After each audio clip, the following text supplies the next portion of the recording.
back, folks. Top of the hour again, 1 o'clock on the Saturday morning, a day and a half into our 4-day program. Absolutely been a fantastic kickoff to this virtual trade fair. So welcome everybody.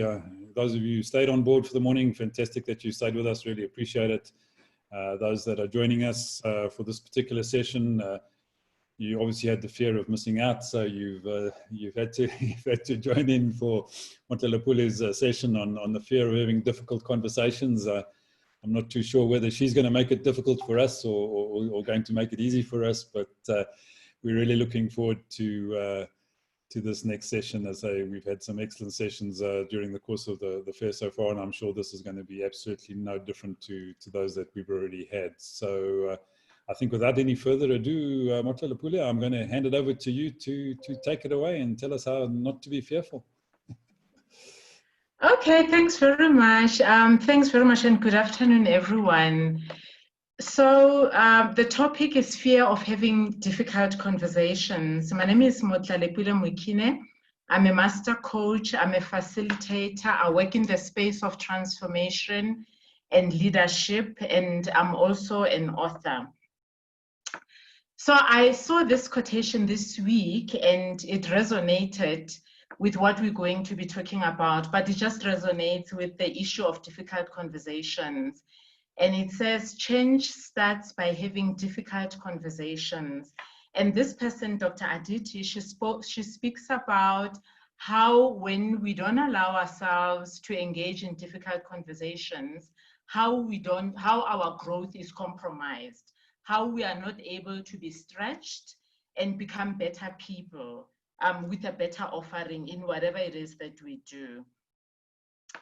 So I just want to give a little context that comes from this book, which is a book that I wrote on fear. So I've been having these conversations around different aspects of fear.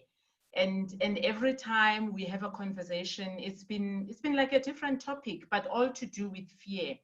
And in my journey, since I've written this book, I've experienced so much out there that people have by way of fear that blocks a lot of people from achieving what they want to achieve, from becoming who they want to become.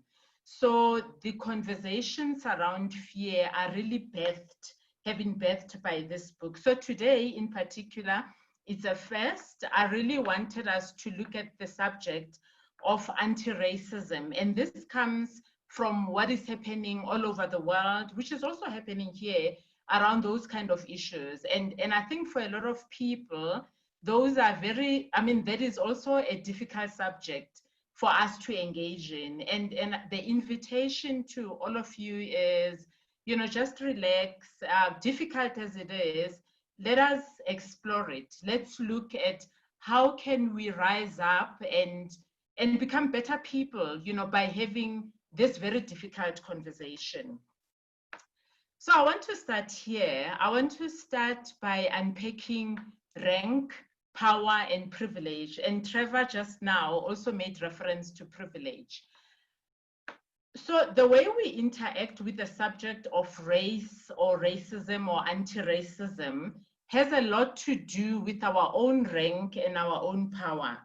And I'm going to use myself as an example. So I have rank, I have power, and I have privilege. So there is no point where I would deny the fact that as a middle-class African woman, I have higher rank and power than a woman my age who lives in an informal settlement, as an example. So I have better access to somebody like that. I've gone to university. I've got resources that somebody like that would not have access to. So it places me in a better place, and it makes my interaction with my world a lot more richer than somebody, as I said, who's even in a township, or in a squatter camp, so to speak. And the same with power. So the rank that I have, it gives me a lot more power. So as an example, when I pull up at a petrol station, the people who come to serve me, they are very aware of the power that they have you know, versus the power that I have. They know that the power that I have as a customer, but also as a person, you know, a middle-class person, is higher than the power that they have. So again, that places me in a better place of privilege than they are. So I just need us to understand, and I want to pause there and say at this moment, I want you to be aware of the rank that you have, the power that you have, and the privilege that you have. What happens a lot is people are almost always aware of the rank and power they don't have. So I would be aware, you know, of the fact that I'm not a man, because generally in the world, men are better placed in terms of power and privilege. I will be aware of, you know, the fact that I don't come from, you know, a history of resourcefulness, you know. It's a rank and power that I don't have. But as I say, it's equally important that we become aware and in touch with the rank, the power, and the privilege that is have. And why is that important? Because I believe even, you know, being gathered here today, part of what we're doing is to also look at opportunities to enrich and support other people, to run our businesses, yes, to make money, but to also contribute. And you are in a position to do that when you embrace and are aware of your rank and power. One of the disservices that we have seen is when people deny having all of this, because then it doesn't give you, it doesn't place you in a position where you open doors that you otherwise, you know, would be able to open if you said, yes, I do have rank, I do have power, and I do have privilege. So I want us to look at these, and I want you to go to your chat box. I just need to minimize this so that I can see. Do I go to the, yeah. So I'd like, you know, us to look at all of these and talk about our experiences. Sorry, I'm just struggling with getting the, anyway, it's fine, yeah. So how many of us here have been to the Apartheid Museum? Just indicate on the chat box. Just say yes if you've been. Yeah, I think that would be easy. Okay, so quite a few people are responding yes. And how many people have been to the Voortrekker Monument? Just say 2 and then yes, so that I know it's the second point. Voortrekker Monument? 2, okay. All right, okay, I can see that. All right, thank you. And then how many people have been to Hector Peterson, the museum in Soweto? 3, yes or no?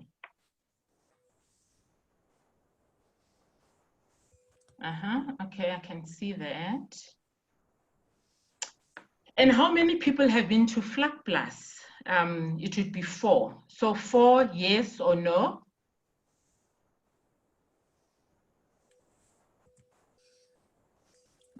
Gee, a lot of people haven't been to Vlakplaas, okay. All right. And how many people have been to Liliesleaf? 2, 4, 5. So 5, yes or no?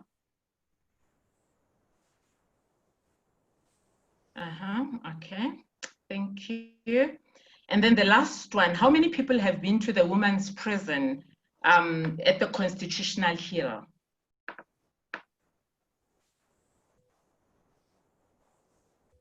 All right. Okay.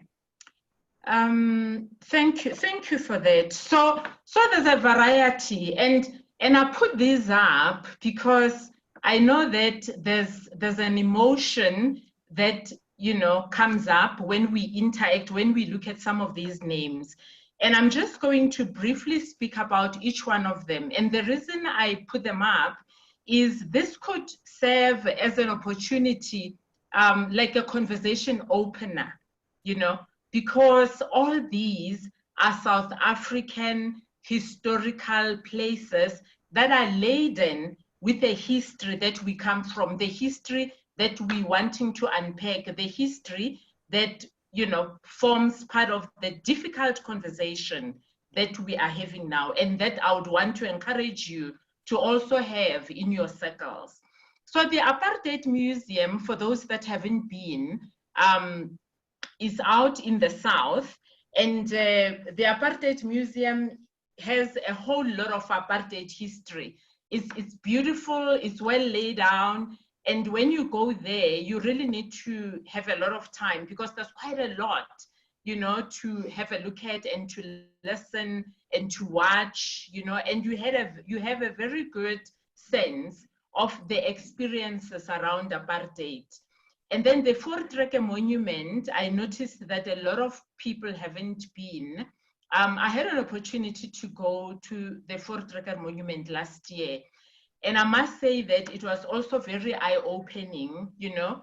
And all that I remembered, even before I went, was that the Voortrekker Monument, I know a lot of African-speaking people relate better, you know, to that monument. And I know on the 16th of December is a big day where there's a big gathering where they go and celebrate at this Voortrekker Monument.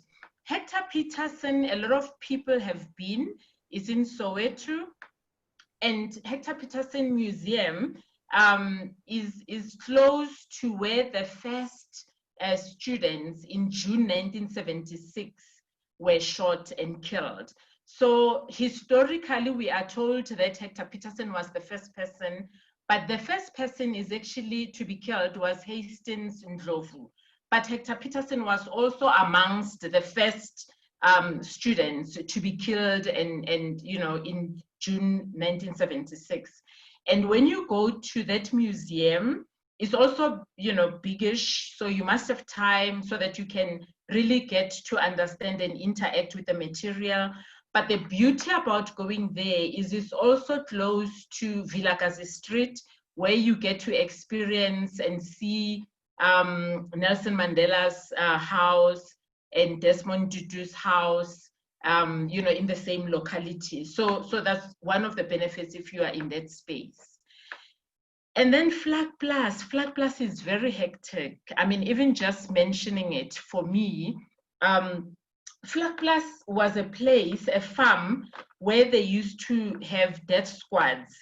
And a lot of activists would be kidnapped and would be taken to Flag Plus, and they would just disappear. And there was a video doing rounds where Dirk Coetzee, I think is the person who started Flag Plus. And in this video, he talks about how they would burn the bodies of the people, you know. And of course, after him, Eugene de Kock took over, and he also has confessed to some of the horrendous things that they did in Flag Plus. When you go to Flag Plus, I mean, you know, I really got goosebumps because just walking there and just almost like getting a feel, a sense, an energy around that place. It's like so evil. It's like so wicked to imagine what they did to people there. But that is part of our history. That's part of what's happened during the heydays of apartheid. And then Lily's Leaf is in Rivonia. This is a place where the ANC people used to meet and discuss and plan for quite a while. And then they were then busted by the police. They came and they arrested them. And Nelson Mandela was in prison at the time, so he wasn't there. But what then happened is it's popular, it's known as the place of, you know, because it's in Rivonia. And there's a lot of reference that is made to Rivonia in the history of the struggle against apartheid. The women's prison in Constitutional Hill, I also have had an opportunity to go there. There's a list of women, when you go there, there's a list of women who were held captive, who were serving sentences in that prison. And two of my friends, very close friends, were in that prison when they were still, you know, activists and during those times. And I remember one of them, she came back from exile, and the one day she was relating to me how she had been invited after it had become Constitutional Hill. She was invited to come speak at an event, a women's event there. So this was going to be her first time to go there post 94, you know. And she relates how, as she drove onto the property, she says she had anxiety attacks. And I couldn't understand that because I've never been to prison, you know. And that is just some of the history. A lot of people walk around wounded. A lot of people walk around with post-traumatic stress from some of these experiences. And these are people that are, you know, fulfilling roles, different roles, you know, their mothers, their fathers, their business people, their CEOs, etc. So it's just very important to have this as a context. And the reason, as I said, I put this up was, you know, they can be conversation starters when you're wanting to have this very difficult conversation of race, racism, and anti-racism. Oh, okay, and then this decides to freeze on me.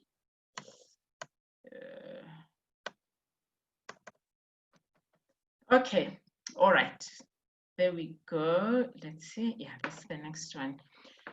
So the way I've prepared this, I just thought I'm going to put these concepts and then we'll talk around them, just to give you an idea, you know, of just some of the concepts out there when you are having this conversation.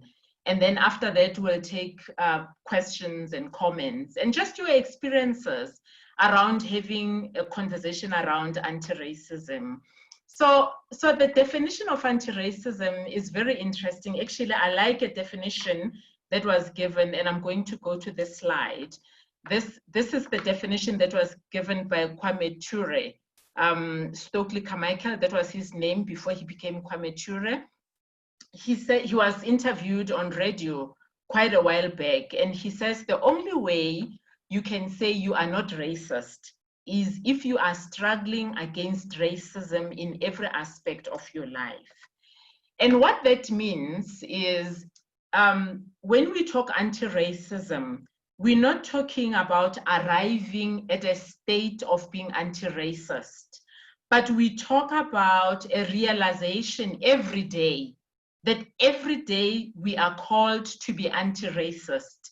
So if at the end of the day, you review your day and you're like, wow, today, you know, I managed to not be racist to anybody, to deal with, you know, whatever thoughts of racism and whatever, and I didn't physically practice behaviorally, I didn't show up in a racist way. So it's end of today. So, and then tomorrow it means you get up and then you again take that cloak of anti-racism and you go interact with your world in an anti-racist way. So that is why in between, it's very easy to almost like get caught, if I could use that phrase, not in a negative way, but sometimes we slip up as people, you know.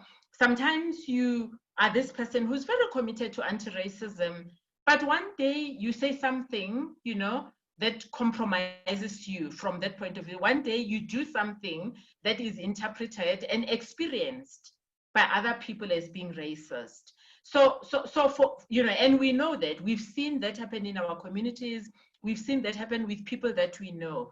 And it doesn't mean necessarily that that person is racist, but it means that person, that particular day or that particular moment, you know, they slipped.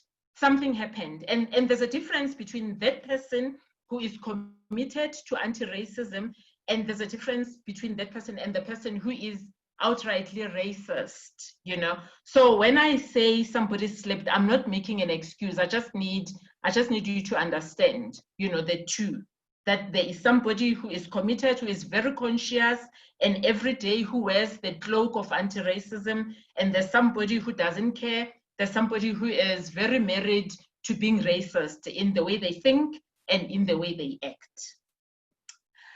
And then there's the concept of internalized marginalization. So this is a very interesting concept. So what this talks to, it talks to people who are marginalized. So as a Black woman, I grew up, I'm born and bred in Soweto. And I saw a TED talk of one of my teachers, actually. She grew up in KZN, and she talks about growing up in that environment in KZN, where as a child, everything about white people was good. They, from the teachings at school, from what was said at home, from what was said in the various institutions that she interacted with, everything about Black people was bad. Everything about white people was good. So of course, as a child growing up, you don't have capacity to interact and to argue with that orientation. So you grow up believing that. And then things happen around you that confirm that almost all the time. The confirmation bias story. You look in the news and then you see beautiful stories about white people. You see beautiful white families, you see white people who go to university, who lead companies, etc. And then you see Black people who are thieves, who are thugs, who steal, who kill people, etc. So your world is made up of those two polarized experiences and views, that everything about white people is good, everything about Black people is not good. In fact, growing up, we used to even sing a song, in the township that spoke to that, that spoke to the superiority of white people and the inferiority of Black people. We didn't know any better, So when you grow up in that kind of a space, being fed that and seeing almost everything confirming that, you grow up to marginalize your own race. You grow up to marginalize your own gender, to marginalize your own experience, and that experience of marginalization becomes so internalized that now one day you are a CEO of an organization or you run a successful business, but you are a person with internalized marginalization tendencies. And what that means is you are a person who is always making an excuse for racism. You are a person who is not awake, in terms of things that are happening around you. You are a person who struggles to have these discussions, these conversations that are difficult around race, because you begin to say, isn't it time we moved on? Why does it always have to be about race, etc., etc.? That becomes your narrative because you have internalized marginalization. And these things happen, not in an overt way. You're almost also not aware that that is what you are doing. The next concept is the concept of centering. And centering talks about, somebody with privilege, somebody with power. So again, when I come as a Black woman who've experienced apartheid, and I share, as an example, I share my story, I share my experience of apartheid, and then you are a person who did not experience apartheid, maybe you were on the other side, and then you almost just center yourself in the conversation. You come up and you talk about how, you also went to the shops and they wouldn't sell to you because of X, Y, and Z, almost like negating the experience of the person who's experienced apartheid and shutting them down, because now you're putting yourself in the center. And we experience that as well. It comes also sometimes from a place of not being aware, of not being in touch, and sometimes from just a place of not allowing those voices of marginalized people to rise up. So just observe yourself. How do you respond when somebody shares an experience of being marginalized? Do you allow them to share, or do you quickly just come in and want to share your story? And then systemic racism speaks to, you know, the fact that we come from apartheid, and apartheid was supported by law, you know, so it was legalized. And being systemic means, you know, all the systems were in place that supported racism.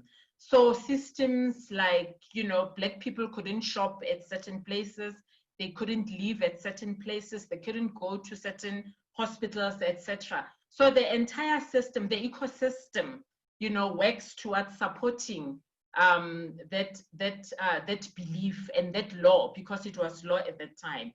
And that is why we keep referring to this, to systemic racism. You know, the fact that even though is it 26 years? Yeah, 26 years or so after apartheid, we still struggle to dismantle systemic racism, because some of those, you know, the ecosystem that was put in place is still very active, is still prevalent. And that is why when we have these conversations, we have to point at the ecosystem that supports racism, even though the laws have been, you know, done away with. White privilege, I'm sure I don't even need to explain that. And I know it's also an area where there's a lot of heat, you know, when we talk white privilege, because there are white people who argue and say they don't have privilege. And I made the example earlier about my own privilege, that I can never argue that I'm privileged, you know, as a middle class African woman.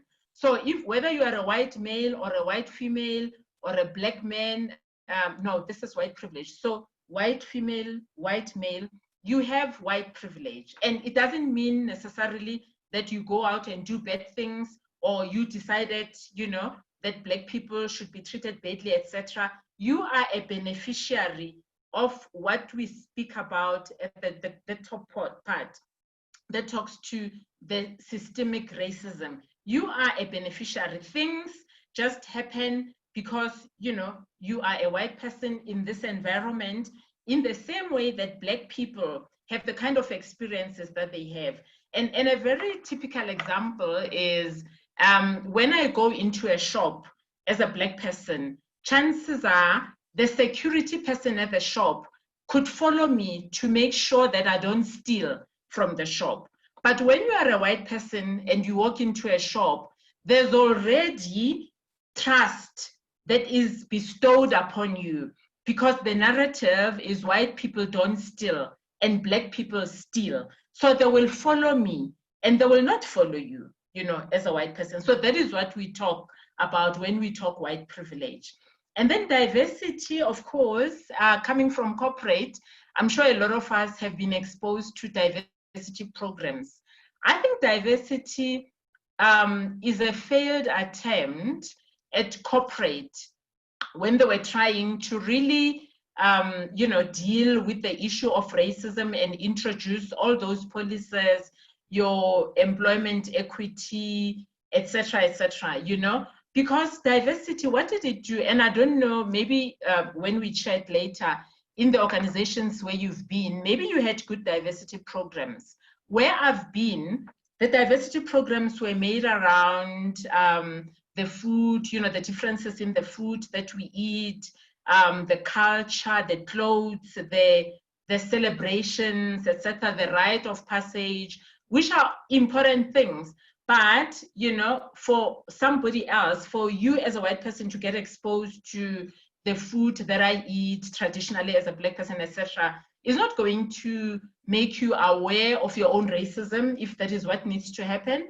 Is not going to open the door for you to be able to see yourself and to begin to look at ways in which you can change your orientation and the way you interact with me as a Black person. But as I say, it was an attempt at doing that, but I don't think it succeeded. It would be interesting to hear what your experiences are about. Black Lives Matters. Ooh, there's been also a lot of heat around this, because every time there's talk of Black Lives Matters, there's people who, you know, white people who are saying, you know, all lives matter. And I saw a beautiful analogy that was done by a pastor on social media. And I'm sure, I'm hoping that all of us are familiar with the parable that Jesus made of 100 sheep that where one sheep gets lost, and in the Bible it says he leaves the 99 sheep and then he goes to look for the one sheep, and then he finds the one sheep and there is rejoicing, you know. And the way this person explained it, he says, it's not because the 99 sheep did not matter, but at that time, it's the one sheep who was threatened, who was vulnerable, who was out in the cold, etc., etc., etc. So the call for this leader, the shepherd, is to leave the 99. The 99 is comfortable, is in the, where do sheep stay? In the stable, whatever, you know. And the one he is worried about because he doesn't know where it is. And for me, that really, really explained Black Lives Matter in a beautiful way. And I hope if you had issues with that, with that phrase, you know, with that concept of Black Lives Matter, I hope this puts a rest to it, because we are not saying the other lives don't matter, but we are saying let us give attention to this one life, to this one sheep that is vulnerable. So I think those are the concepts, as I said, that I thought, you know, we could look at just to open up the conversation. And the question for you is, would you choose to do difficult? And difficult in this context is to have this conversation. Or would you choose to remain in comfort, you know, where you don't have to rock the boat, where you don't have to feel uncomfortable, where it's the same every day and every day.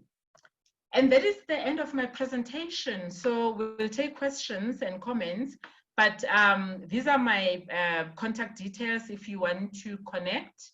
My phone number is there, my website, everything, my social media contacts, and it would be great to connect and to keep the conversation going. Thank you. Great, thanks so much, Motlalepule. And if you wouldn't mind, perhaps just popping those details into the chat box as well, so people can copy and paste them from there. I think that that might be simpler for people, and then we can take down the share screen and engage with the forum. So thank you very much for that. I think absolutely challenging conversation, which is great. We love challenging conversations. Makes us think, makes us delve deep into who we are and where we come from. And I think these are all excellent things to do with some really well presented, you know, explanations around the concepts and the ideas and the thoughts, that you know, take some of the emotive issues out of it, because I think these things can be very emotive and can be very challenging. So really enjoyed that. Thank you so much. And yeah, let's take some questions, folks. If you want to make a comment or you know, ask a question or just raise a point, we'd love to hear. I see Trevor's rubbing his hands already. He's often first on the go, but love to give everyone else a chance as well if they'd like to comment. So either just raise your hand on the participants little box there. You can just raise your hand there or wave at me on the screen. Hanli, let me come to you first, Hanli, and I'm going to sideline Trevor for a moment because I know him well and I can do that too. So Hanli, over to you. You just need to unmute your mic, Hanli. Hanli? You just Hanli, unmute. Unmute your microphone, Hanli. There we go. I just want to thank you, Motlalepule, for making it seem a lot easier. There's an ease with which you present this that makes one want to have the conversation. And there's something about the conversation that seems uncomfortable, but I think it's the ability to hold that conversation and the discomfort that creates the connection, paradoxically, because whenever I've had those conversations and kind of stuck with the heat, there's something else that happens. It's almost like a third dimension and you become connected in your discomfort because both people are kind of feeling that. I noticed how earnest everyone looked, and I was thankful for your ease at speaking the unspeakable. It's like you've opened a whole lot of little windows that we've still got to engage with. So I found it really interesting, and it would be lovely to have a whole workshop and actually go there with one another. So there's something about the discomfort that seems important, because it's the thing I think we experienced just before the breakthrough. Whereas if you remain comfortable, I think you're actually just walking away. True. Thanks very much. And yes, you know, this is basically just a teaser, a taste, but there's a lot more work that happens, you know, when like we come into your organization or you come to the workshops that we run, and we really get deep into doing this, because there's no way that you can change, you know, your orientation in like a 20 minutes conversation. But we need to, in as much as we invest in growing our businesses, etc., we need to also invest in this type of conversation so that we can change.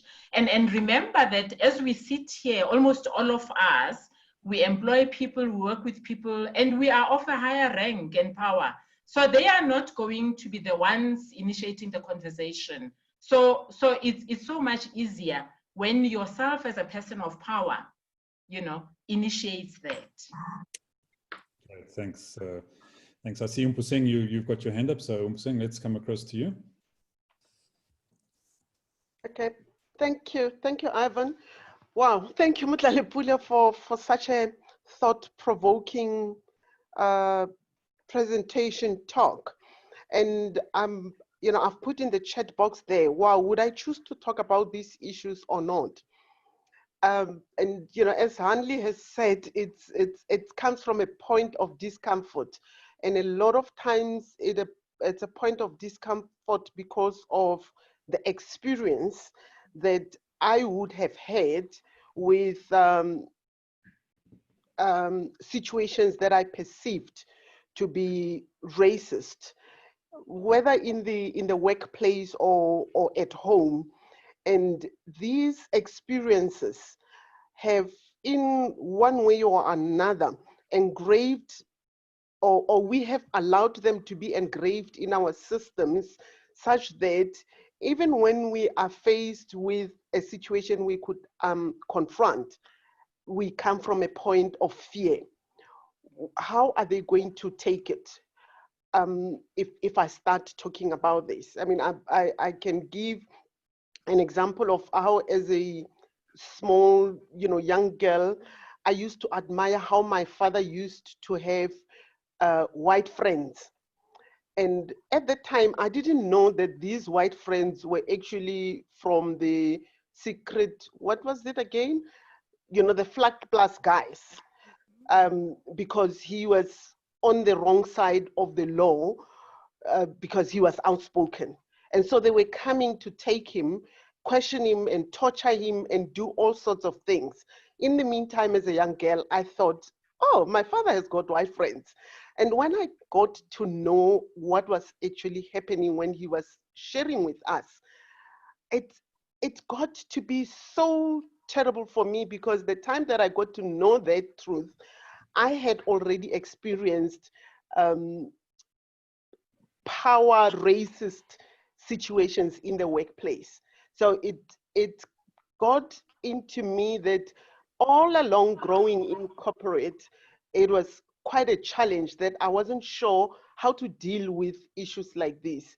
And it was just a few weeks ago, actually just 2 weeks ago, that I was having a conversation with Motlalepule after one of her FEAR conversations, that I realized that I dealt with those issues by forgiving the people, but I still have the wounds. And so what do I do to deal with the wounds? Because they are real. So wow. This is for me quite exciting in the world that we live in and having such a conversation. Thank you very much once more. Great, thanks, Mpuseng. Motlalepule, do you want to add to Yeah, thanks, Ivan. So the thing about forgiveness and woundedness, like I made an example earlier, that we are the walking wounded. And my understanding, also being Christian, understanding and embracing the concept of forgiveness is, I've come to understand that forgiveness is almost also like not a destination, that I intentionally choose to forgive, but the work of healing is work that doesn't stop. And I find that, we all are familiar with the saying that hurt people hurt others. Because it's when we have those wounds and we are not attending to those wounds that we go out and we hurt other people.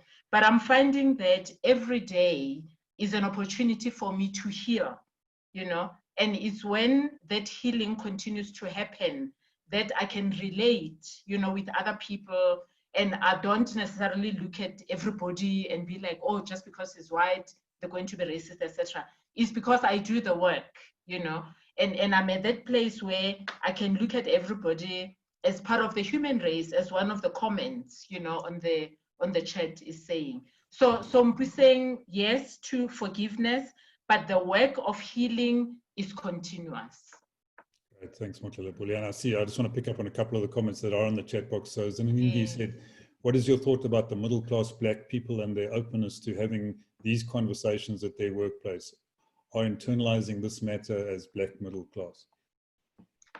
Sure. So yeah, so it's very difficult because it also depends on that environment, because there are environments that are open to having the conversations, and there are environments that are very dismissive, environments that would say, it's 26 years later, what do you want?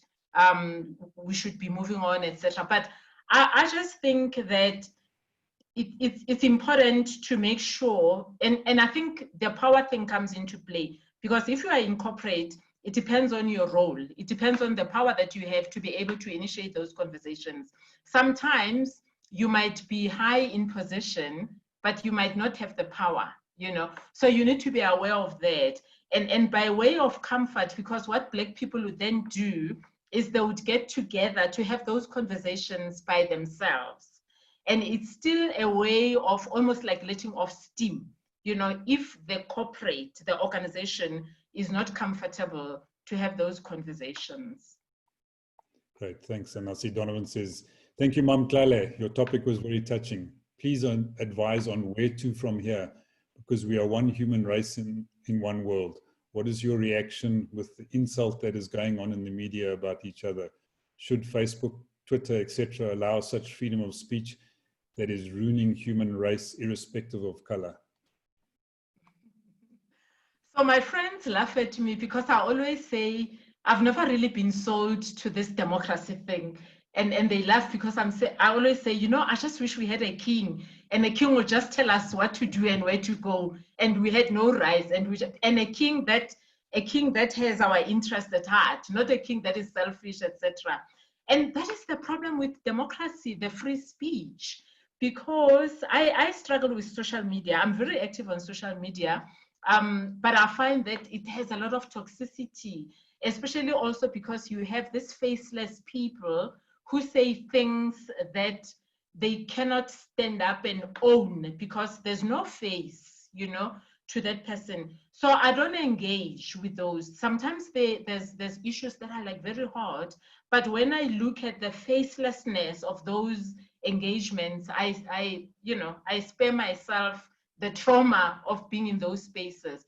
But sometimes I respond to people privately, and then we have these conversations, and my intention, I always believe that my calling might not be to change the whole South Africa or to influence the whole of Joburg. But if I influence one person to think differently, for me, I've responded to my calling. So even in those conversations, if I'm able to almost like win over one person, I'm very happy, because we are not called to the crowds, but we are called to influence individually. So yeah, social media, it's just one of those spaces. Yeah. Great, thanks. Yeah, I love that response, because absolutely, you can't change things as a collective, top-down sort of action. It's got to be done one person at a time in the other direction. I think absolutely. So I agree with that 100%. So I'm going to go to Dee, and then I'll give Trevor a gap. So Dee, you had your hand up a little bit earlier. Do you want to come on board? Thank you so much, Motlalepule. The easiness of the presentation was amazing. With me, with the lockdown, it actually gave me enough time to engage with myself and to realize that the coronavirus, the way it's spread, it's through breath of each other. So regardless of color, at this moment in time, God has given us that we have got to understand that with the breath, we came to be. So the engagement of race comes deeper, and it goes more into sin. With me, I wouldn't want to dispute that I've been privileged. I come from a background where my dad had a construction company during the apartheid, and I grew up out of South Africa. So when I come back and engage with some of my cousins, I can't relate, because I am in the space whereby I even tell myself to be a racist. Because when a white person approaches me in business and I pick the arrogance, I tend to rest. So this person is doing that because, one, I'm a Black woman, and two, they think they come from a place of privilege. I'll not accept it. So I engage sometimes on an arrogance level, and I realize that there is some racism in me.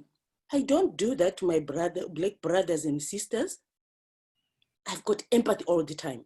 But the moment I engage with another white race, I struggle, because I have cognitive biases that I have, and I avoid to engage in social media because of exactly that, because of that faceless that you have said. But funny enough, my sister is married to a Russian, and my cousin is married to an Italian.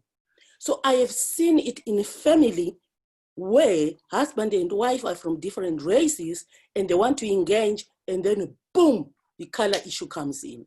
So from that aspect, it's about growth of human beings versus race and color. And the dynamics can be so deep. So it is about being honest with yourself. That's the starting point of the biases you have as a person that you don't share with the world. And then you say, how do I respond to the world with my own biases? That's where it starts. By the time you go to social media to comment, you are just exposing your own individual biases, because the world has got a trigger on you. So it's these conversations, the more we start talking about them, the easier it's going to get, because you start getting out of your own cocoon and share with other people. And it's about respecting each human life that is critical in these conversations. Absolutely. Thanks, Steve, for that. Some powerful points there. Motlalepule, yeah? Yeah, so you're raising a very good point there of biases, Dee, because the biases, I mean, those are the prejudices that we have, and they also come from things that we have been taught, things that we have learned from the different institutions growing up, also from our experiences where that confirmation bias happens, and then we formulate a position, a belief about the other. That is why we must always challenge people who speak in general terms. If somebody says to you, white people this, or Black people this, or Black women that, we must challenge that. because that is how those biases become entrenched. And that is why we other, you know, the whole concept of othering, that's where it comes from, because it's like me and the other, you know. But yeah, the work is a lot, and it's like an onion. You peel, you know, all the time. You know, all the time there's an opportunity to do the work. We don't stop. We don't finish. Absolutely. But somebody was asking about a way forward. So I have these sessions from time to time, and I will share, you know, when we have workshops, etc. And the beauty now is everything is online, so you don't have to travel anyway, because we have them in Roodepoort. But yeah, but everything is online now. So if you're interested, we do that. But also, if you want us to come to your you know, your company or whatever, I also do that. So speak to me and we can take that conversation forward. Fantastic, thanks. Yeah, and we are starting to run a little bit low on time, but that's fine. And we've got a couple more. So Trevor, let's come across to you. Then John, you had your hand up, and I'll come to you after Trevor. And then I think we'll start to wind up the session, because yeah, we could probably go on for days here. So. Yes. No, listen, this is a centuries-long topic, and I absolutely love it, Motlalepule. And D, I love D. I'm sure I know who that D is from the south of D. But I think at the risk of being stereotyped, because I stepped up front out of no fear, because I know how polarizing this topic is. But I think we should just throw down words onto a broad blank wall, let's say, and have the discussions through those. And some of the discussions that I've been hearing through my own circles include Black Lives Matter versus All Lives Matter versus we're all human beings. The other things that are thrown up in our circles are reverse racism. We've had 25 years of democracy. And by the way, I don't agree with you. I'll never sit and bow to a king. So we'll have a lovely discussion on that. Xenophobia and black on black violence within an African context, and especially here in a South African context, which leads us into gender-based violence, which is not just a black issue, it's also a white issue. I mean, our Paralympic actually showed that as well. So these things should be thrown up on the board and then discussed and debated, but in a safe place. And one of the things about forums like this, when it has the right intention with people who are respectful, is that we can have these discussions. So I'm not going to go further than that, Ivan. I know we're limited on time, but what a fantastic hour. I was trying to do some work on the Sadam, but I couldn't do any work. I just had to listen. Thank you. Thanks, Trevor. Thanks, Trevor. John Bolo, are you with us? You had your hand up a little bit earlier. You take your comment if you're with us. Okay. Yeah, thank you. I think for me, it's a comment as well as a question that I'm going to pose. I think Motlalepule spoke about this, racism being systemic, and I think the somehow we tend to undermine that. Generally, we think that it depends. The change depends on us and volunteering and same poor whites who've been taught so much about racism and it embedded in their families, in their generations. We expect them to change just like that. Perhaps I think maybe the debate should even go further and say, shouldn't we, in our activism, get the government actually to come up to address the systemic issues? Because when you look at it, when you look at it now, the way Afrikaners did it through the Broederbond, they worked through years over that. The poor white problem, which they addressed. You look at companies that they built over years.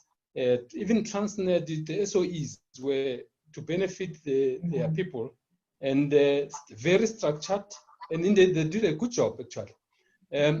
But now we are left to our own devices to sort racism out. We're not getting the government to say, why don't we come up with a systemic way, not necessarily of discrimination, but of addressing our history. Issues of unemployment, issues of even business. Black people are battling generally in terms of setting up businesses that are viable. Whereas in the past, the system helped the white people to set up. You've got upstarts of this world today. You've got the former East Coast and so on, thanks to the government and what they did. And at the moment, we don't have that. That's why anger, people will express it in the streets, people will kill each other because the government is a bystander. It's just standing by the side and not addressing the structural issues to change the way South Africa is. Thank you. Sure. Yeah, that's a tough one because and I agree with you, John. We all know that part of history. We know the role that the government has to play because individually we don't have capacity to deal with some of the systemic issues. And if you look at an example in an organization that is applying the law, like say something like affirmative action, that you'll have one person, as an example, who then becomes maybe an executive in an organization, and they wouldn't necessarily have the power that goes with the position, and there's no recourse for that person. We see that person, when we live in the township or whatever, and we look at them, they're an executive at such and such a company, and we think they're important. And of course, they're important like this, but in terms of impact, they don't have the space to impact that environment because of systemic racism. So the conversation around government, I think it's a conversation for another day that also needs its own hour or its own day, but there's so much that still needs to happen. I agree. Absolutely. And I fear we have to finish off the session now, Motlalepule, but thank you so much for a really engaging discussion and an hour that's just disappeared on us again. So absolute pleasure. Thank you so much, folks. We're going to have to shut down for 2 minutes for our next speaker, who's coming to talk to us about business opportunities and property and the like. So looking forward to that one, but I'm going to switch off the recordings on this now. But thanks again, and Motlalepule, really appreciate it. Great session. Thank you.